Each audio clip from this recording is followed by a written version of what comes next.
Wala ring hanap buhay ang karamihan sa mga residente dahil winasak nga ng bagyo ang kanilang mga bangkang pangisda. Antay na lang kami sa relief na dumarating Pag sa nahinto ang relief, wala na. wala na. Hindi ba kayo nagsasaka din yung iba? Nagsasaka, kaya lang, saan kami naman kukuha ng ano Lupa?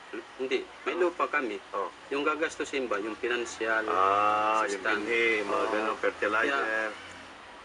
Kaya para matulungan makabango ng mga mangisda ng Basay, nagbigay ang ABS-CBN Sagip Kapamilya ng 240 bangka na pinagtutulungan ngayong buuin ng mga residente. Yung materialis natin nanggagaling pa ng Bataan, yun yung dating feature natin. So, inaantay ko para every week, nagdadala sila ng 75. Sa isang araw, nakakailang bangka ho kayo? Isa-isa na. Isa lang, natatapos. Bukod sa mga bangka, tulong-tulong din ang mga mangisda sa paggawa naman ng mga lambat para sa Barangay San Fernando, Barangay Palod, Barangay Basyao at Barangay Katadman. Tulad ni Mang Jody Palomar na mahigit 50 taon nang mangingisda. 5 taon pa lang po ako nangingisda. Mangingisda na kayo? Opo. 5 taon pa lang kayo? Opo. Ayos, Mario. Tinalian lang ako ng Tatay niyo. lubid. Oo. Para hindi kayo malunod. Pag nahulog ako, madali lang pagbunot ng... Para madali kang hilain. Oo. Ilan taon na ba kayo ngayon? 55. 55. So, after 15 years old, doon kayo nagsimula mangisda. Dito na rin ho sa Basen.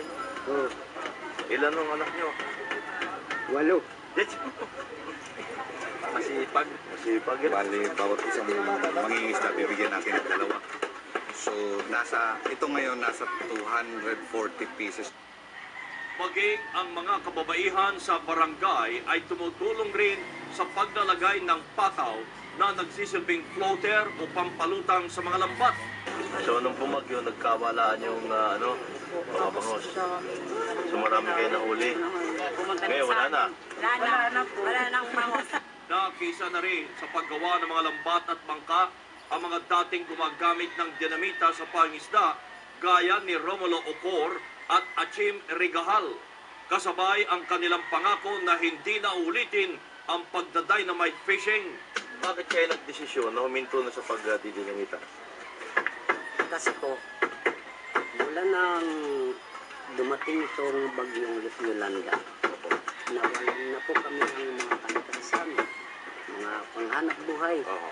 Ngayon po, maraming salamat po sa tulong ng ABS-CBN Sagip Kapamilya.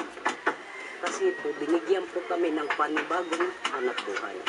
Binig kayo ng panibagong pagkakataon Pagkakataon, na makabangon. makabangon kami Opo. kapag hanap buhay ulit. Tuloy-tuloy na kaya ho yan na hindi na tayo magdidinamita. Sigurado po ako Ay, paano ho yung mga dadayo dito naman sa atin? ay yun ang hindi ko mapapayagan na sila na mangisda dito sa lugar namin, lalo na kung sila'y may dalang dinami. Oo. Kasi po yun, nadama ko noon na nakakasira ng kalikasan. Sa San Vicente Home sa Basay pa rin,